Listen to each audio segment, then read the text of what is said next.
Hello, beautiful people. It's Robin Thomas here, also known as Braids by Ra. Welcome back to my channel.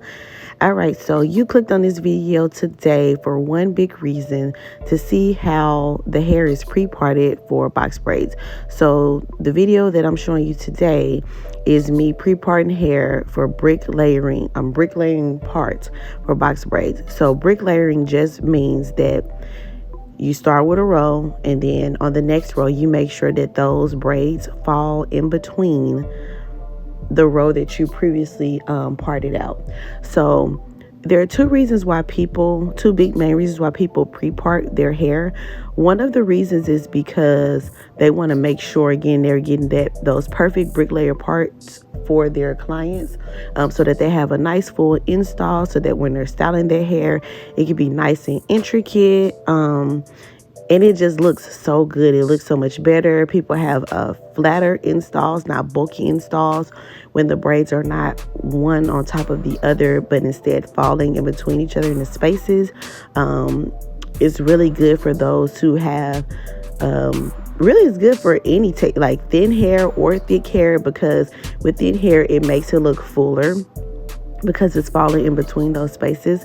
With thicker hair, it makes it not so bulky because it's falling in between those spaces. So bricklayer parting, whether you're doing boxes or the half moons, free part, zigzag, diamonds, triangles, whatever, is always a go-to. You always want to make sure you're doing bricklayer parting, just so that the hair can fall in between, so you can have a beautiful, flawless install.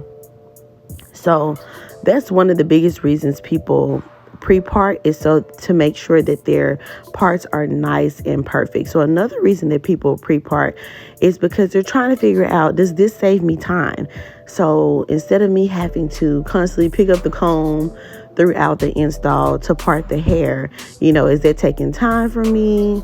And for some people it works, for some people it doesn't. For me, it was like around the same amount of time that I finished this style as opposed to any other style if I were pre-parting or not pre-parting. So I think it's mainly a preference thing.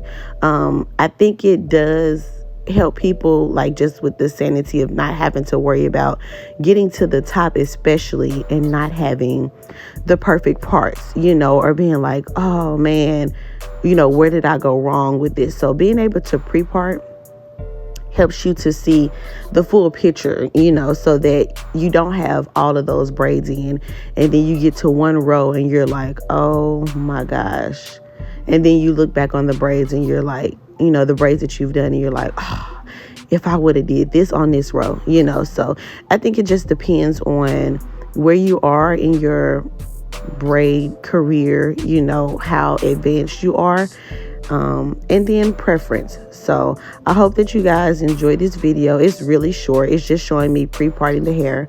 I hope that you guys enjoy it. For those who have problems, I hope that this helped you out. I know it's sped up, but I really didn't want to make it too long because I'm literally just parting the hair. So I chose to do a time lapse on it instead. So yeah, if you are a braider or if you do your own hair, tell me what works for you in the comments. Do you like to pre-part the hair, or do you just kind of go with the flow? Does having bricklayer parting even matter to you? Or, just kind of tell me your thoughts on it. Oh, one negative I will say is having all the clips there. It can get in the way a little bit, which could slow you down, but not really, But it like I said, it's just a preference thing.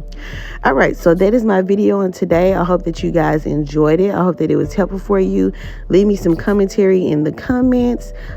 Subscribe, share, give it a thumbs up. And thank you all for watching. And I'll see y'all next week with another video. Peace and blessings.